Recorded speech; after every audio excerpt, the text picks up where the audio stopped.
Teori saja tidak cukup.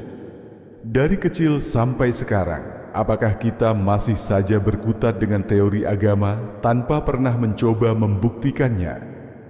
Syahadat misalnya adalah pernyataan bersaksi, tetapi nyatanya kita hanya sebatas mengucapkannya tanpa benar-benar memahami dan membuktikan kesaksian tersebut.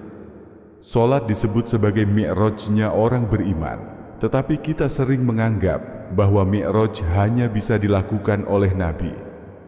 Apakah ini tidak menunjukkan bahwa kita terjebak dalam dogma teori tanpa berusaha mencari cara untuk membuktikan kebenarannya? Sudah saatnya kita keluar dari lingkaran stagnasi ini. Sungguh merugi orang yang hanya terjebak dalam rutinitas teori agama tanpa berusaha menemukan metodologi yang dapat membawanya membuktikan dan merasakan kebenaran agama secara nyata. Apa gunanya teori? Jika kita sudah memahami maksudnya, teori tanpa praktik hanya akan menjadi hiasan tanpa nilai. Sama seperti seseorang yang terus membaca buku tentang cara berenang, tetapi tidak pernah menceburkan diri ke air. Apakah dia bisa disebut perenang? Apa gunanya kitab suci?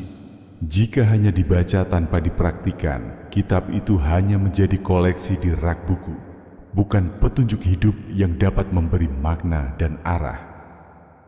Apa gunanya mendengar ceramah? Jika dari kecil hingga tua, isinya terus diulang tanpa mampu menghantarkan kita untuk mendekat kepada Tuhan, bukankah itu sia-sia? Kita di dunia ini hanya memiliki satu misi utama, kembali kepada Tuhan dalam keadaan ridha dan diridainya. Jika rutinitas beragama tidak membawa perubahan signifikan, lalu apa yang telah kita capai? Tidak ada yang tahu kapan ajal akan datang. Jika kita terus berada dalam rutinitas tanpa arah, apa bekal yang telah kita persiapkan? Apakah kita rela hidup hanya seperti ini terus, tanpa perubahan yang nyata dalam perjalanan iman kita? Bayangkan seorang petani yang memiliki ladang subur, namun alih-alih mengolah tanahnya, menanam benih, dan merawat tanamannya, dia hanya duduk memikirkan teori bercocok tanam.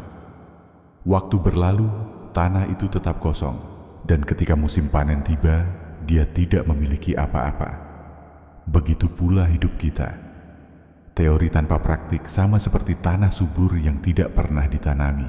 Potensi ada, tetapi tidak menghasilkan apapun. Agama bukanlah sekadar teori yang membingungkan atau sekumpulan rutinitas yang dijalani tanpa makna. Jika agama terasa rumit, berputar-putar, dan membingungkan, maka ada yang salah dalam cara kita memahami dan mempraktikkannya. Ayat ini menegaskan bahwa perubahan dimulai dari diri kita sendiri. Kita tidak bisa hanya mengandalkan teori atau menunggu perubahan datang tanpa usaha. Saatnya kita bangkit, meninggalkan tidur panjang, dan mempraktikkan agama dengan sepenuh hati. Agama bukan untuk diperdebatkan atau dijadikan beban pikiran, melainkan untuk dibuktikan kebenarannya dan dirasakan manfaatnya. Jangan sampai kita terlena dengan waktu yang terus berjalan.